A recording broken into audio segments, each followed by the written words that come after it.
Hingi lang kami ng update kaugnay po ng security preparations natin, kaugnay ng nalalapit na State of the Nation address ni Pangulong Ferdinand R. Marcos Jr. Sir.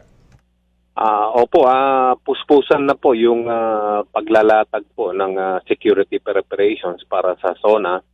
And sa katunayan po ay galing po ako ngayon ng Camp Crame kasi nagkaroon po kami ng early breakfast meeting with the Chief PNP para po sa paglatag po ng ating security preparation.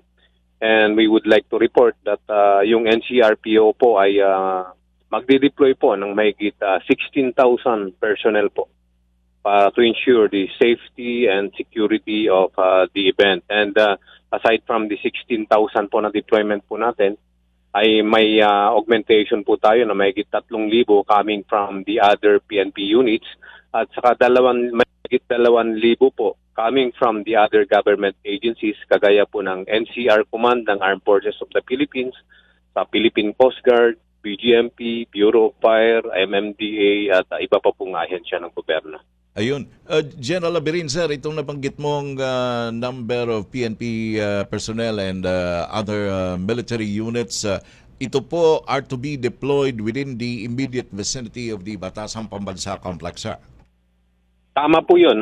Ito po ay i-deploy natin. Yung iba po ay dito sa buong Metro Manila, pero ang karamihan po nito ay dito po sa Quezon City. Yes. And of that number is mahigit 7,000 po ang CDM personnel po natin na i-deploy. CDM, Crowd Dispersal Unit, ganon? Yes, sir. The Crowd Dispersal Management po. Management. Okay. Of course, pagka ganitong SONA, nandyan yung tanong ng iba nating mga kababayan. Base po sa initial na pagpupulong nyo sa Campo Crame, meron ho bang posibilidad na ang bahagi o ilang bahagi ng Commonwealth Avenue malapit sa Batasan Pambansa Complex ay isasara sa daloy ng mga sasakyan o paano po ang sistema, sir, kung sakali? Based po dun sa last coordinating conference namin with the MMDA at saka sa LGU po ay wala pa po, hindi po namin napag-usapan na isasara. Bagkus po ay free-flowing pa rin yun, pero may mga certain lanes po na ma-occupy po. So definitely if ever po na isasara po yung Commonwealth Avenue ay mag-update po kami sa inyo. Pero sa ngayon po, wala pong napag-usapan po na gano'n.